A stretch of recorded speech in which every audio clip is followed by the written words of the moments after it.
I was just watching a debate with Jordan Peterson and Stefan Molyneux. I guess it was more of an interview than a debate. It was from 2017, but they brought up some interesting points, and I just wanted to talk about a few of the, I guess you'd say, the highlights of this kind of debate, interview, conversation, discussion, whatever you'd like to call it, between Jordan Peterson and Stefan Molyneux. There was one point in the beginning that I found kind of interesting when Peterson talks about Freud, Darwin, and Copernicus, talking about how these people kind of showed an enormous amount of insight into our sort of understanding of human life and science, and it really provided people with a lot more factual-based understandings of the world. But in reality, we had to sacrifice a lot of the kind of happiness, joy, contentment, and, people weren't as filled with things like doubt and uncertainty, based on the works of things like Freud, Darwin, and Copernicus. And, Freud especially would be sort of like recognizing things in our life that are coming from, dealing with frustrations and emotional problems that kind of come out in our psychological well-being. I thought that was very interesting. I don't think that's very controversial, though. In fact, it was just kind of an insightful remark. Now, when they went on to one part here about the preserver versus the destroyer, about how nature is something that created us, that, we all come from things through natural processes, but it is also nature that can destroy us. This is also similar to some of the things that were discussed by Jonathan Haidt at the TED conference, when he talks about, Jonathan Haidt equates it to, liberalism being the destroyer. Like, what is this destroyer that they're talking about? Well, there is something in the world that preserves things, that doesn't want any destruction, but there's also a force that is destructive. And Jonathan Haidt really likens that to that of liberalism. He brings up the Hindu gods, the preserver and the destroyer, of course. But what I would say is, I'm not really completely convinced that all of these metaphorical attributions associated with preservation and destruction are consistent. Furthermore, I don't think that all of this sort of light and dark, yin and yang, preserver, destroyer stuff associated with life is consistent in a complete way. Then I think a lot of those things are very metaphorical, but I don't hear people like Jordan Peterson and Stefan Molyneux addressing that in this particular conversation. On to some of the more controversial things. Science cannot provide a guide to action. This is a very bold statement that is coming from Peterson, and there are guys out there that are very passionate about things to the contrary. Perhaps Sam Harris would be one of them, that science can provide a guide to action. Dr. Michael Shermer is someone else who is very big on this. Michael Shermer wrote the book The Science of Good and Evil, which was all about the collective happiness of humanity is what moves a civilization forward. There are also other individuals such as Dave Smalley, which talk about sort of this stuff in a more secular context. Matt Dillahunty might have been a better example that I could have brought up there. But science cannot provide a guide to action. Well, Jordan Peterson actually has kind of an interesting take on this, because to challenge guys like Sam Harris, Michael Shermer, Matt Dillahunty on this particular issue, what Peterson really does in a nice way is that he recognizes the power of belief, and he also recognizes that every human being has a belief system. Maybe not people in brain-dead comas, but anyone else. Okay, most people have a belief system.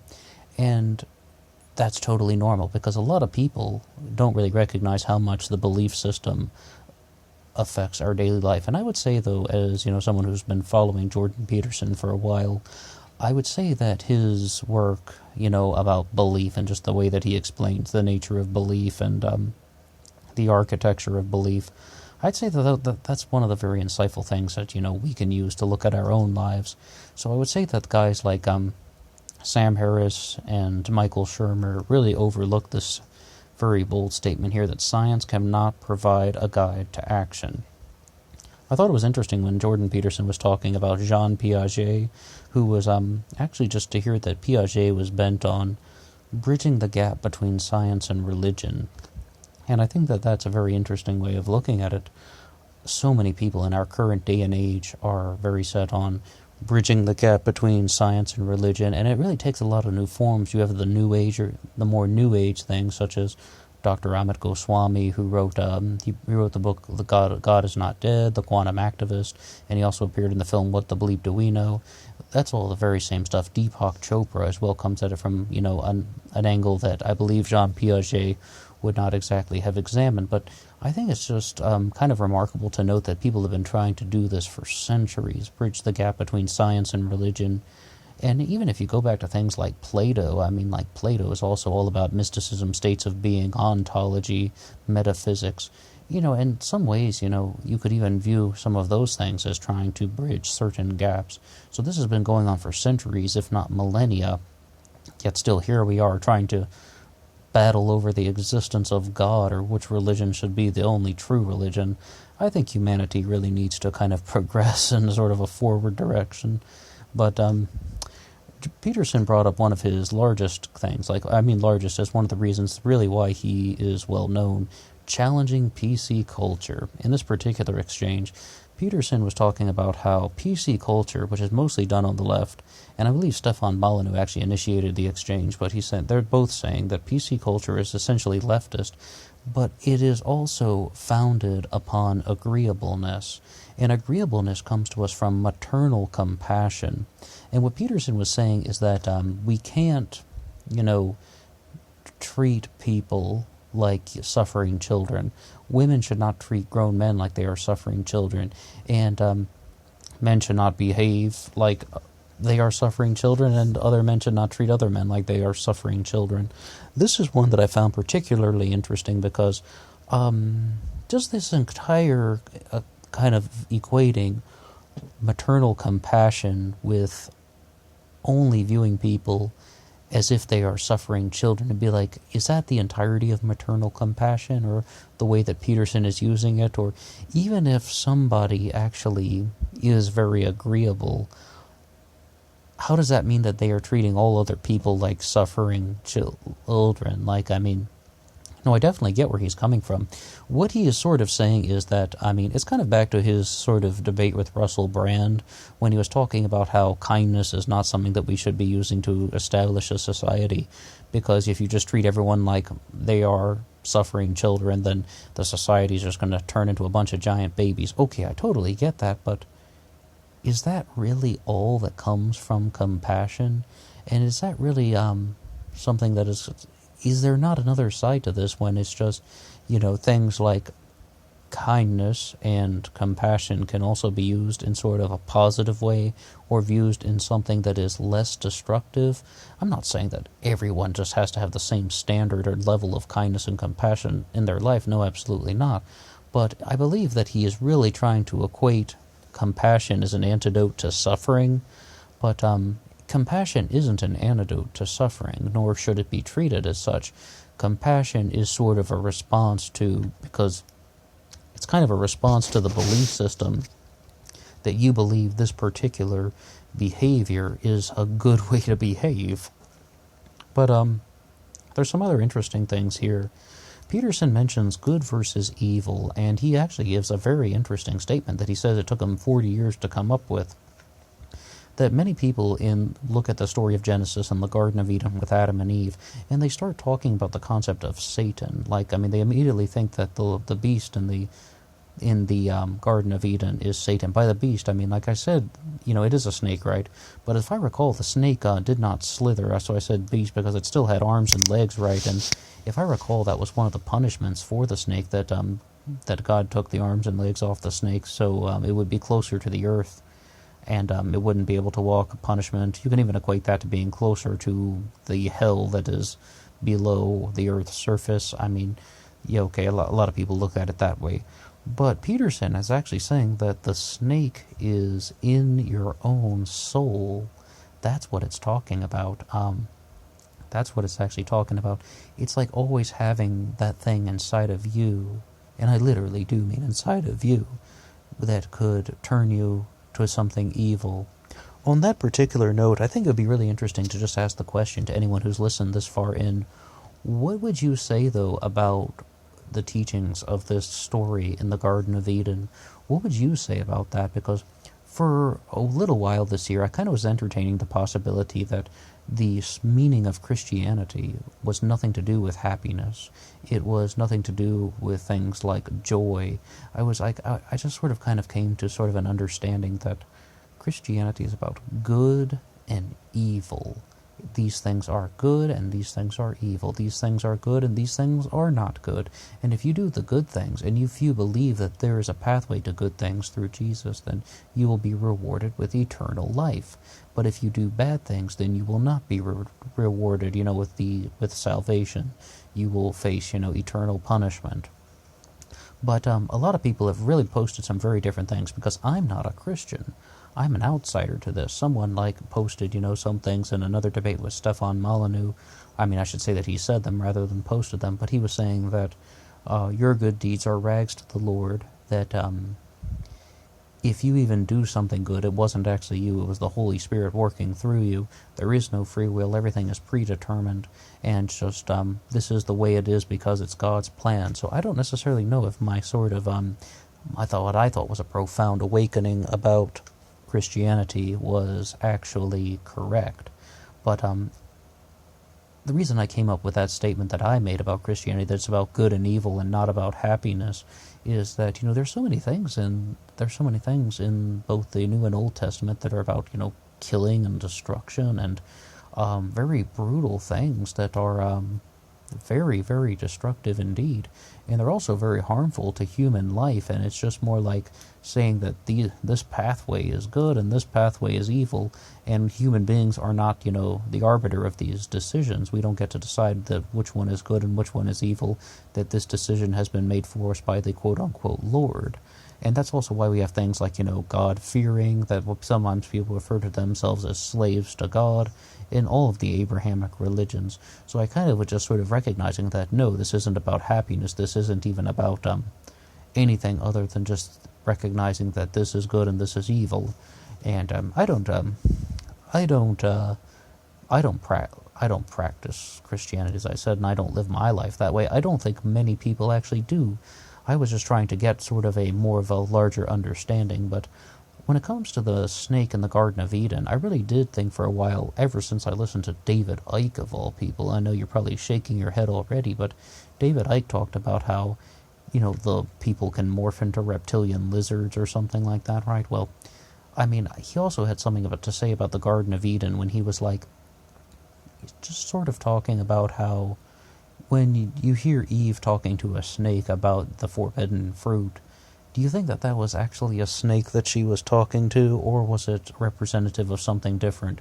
And I just thought that he just meant that snakes were representative of evil, and I began to notice throughout other parts of, human culture and folklore that snakes are often represented as, evil or destructive things, even in Rudyard Kipling in the Jungle Book, right, with Kaa.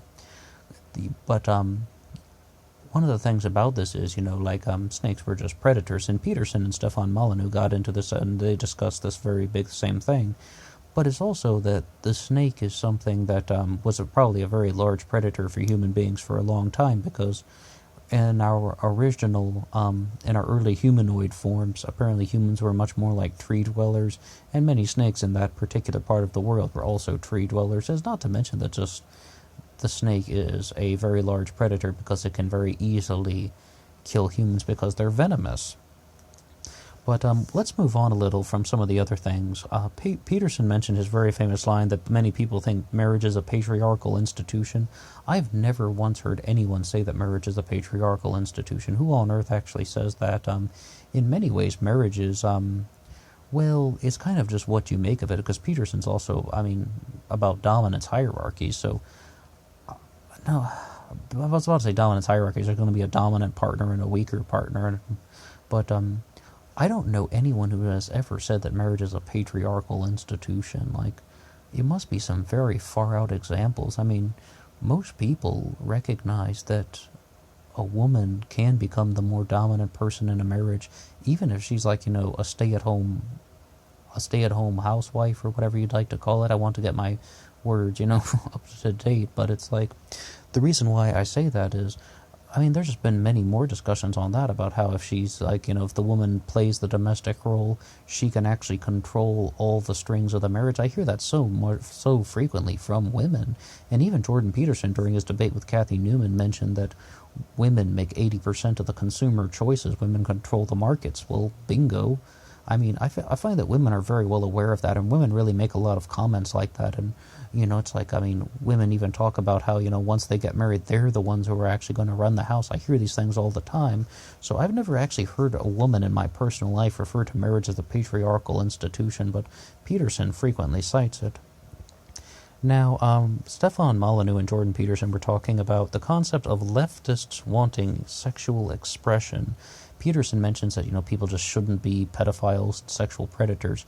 But it's like, how can you have, leftists wanting free sexual expression and then tell people that they can't touch kids and they go to jail, or they can't touch women and they go to jail?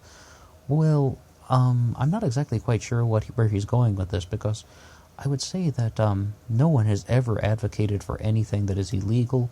No one has ever advocated for violating someone else's freedom. I mean, obviously they're talking about consensual sex, and if Stefan Molyneux and Peterson want to say, like, hey, if you're encouraging this type of society, there's going to eventually be some overlapping destruction, they haven't provided an argument that overlapping destruction wouldn't happen without any of these sort of kind of leftist ways of thought. I don't necessarily think that any sort of leftist person has ever encouraged pedophilia. I mean, like, not anyone ever. I mean, someone would probably like, yes, there is this one person at one time. When people are promoting things like freedom of sexual expression and kind of rebellion against the traditional norms, that doesn't necessarily mean that they are promoting anything illegal. First of all, anything illegal is immediately off the table. Pedophilia, underage, rape. And furthermore, anything that violates someone else's freedom that is done without consent, they want things to be done consensually. And then we also have the social critique of money. And a lot of people in the socialist tradition believe that money can solve everything. It's just too many people have money that shouldn't, and it's just who has the money is the problem. That bad people have the money being the problem. And if we just were to kind of more evenly distribute the money, then it would solve all the problems. But what I believe Peterson and Stefan Molyneux are arguing is that no, that is not the case at all. That wouldn't happen. Mostly because it just doesn't recognize human nature, and it doesn't recognize the sort of destructive tendencies that people are living with. So on that point, I do agree with them. But I would say that it's like this sort of critique of socialism isn't necessarily going to work, because, I mean, Peterson's also brought this up that Karl Marx was just somebody who said economics was the answer to everything. What's the problem? It's economic this, economic that. He also, Peterson was the one who said in one of his lectures that be very careful about public intellectuals, because they often just reduce everything down to one thing, such as Karl Marx was with economics, Sigmund Freud was with sexuality, and of course, I mean, you could even say some of the other guys, like the more new age, the more like intellectual dark web guys would just say that it's leftists that are the problem with everything. But when you actually sort of examine it, I'm sure Karl Marx would have refuted that very easily, that he is only about one thing, that being economics. I mean, but at the same time, it's really had a large influence on socialism and communism, and especially the way that people talk about it in the Bernie Sanders sense. They're just like, if we just change the economic situation, everything is going to improve for everyone. I think we've learned now, by 2018, the time of this recording, is that that's not true. Just because, people have access to universal health care, or that people would have, access to universal education, their lives will probably not get better. And it's not because that they will have a higher standard of living, and like the higher standard of living won't affect anything, because they're just going to be destructive people. And leftists like Reza Aslan are very open about this. They're like, destructive people do destructive things, and that's what happens. Well, alright, so any of these socialist Bernie Sanders plans don't eliminate that, and then they can just do destructive things and go to the hospital and get some free health care or something. Doesn't even matter. We don't have to talk about that. That stuff isn't going to happen in our lifetime. By that I mean something that Bernie is putting forward based on how divided America is. Well, that was a bit of a pivot. But overall, I mean, like, I think it's an interesting discussion that's going on between Stefan Molyneux and Jordan Peterson.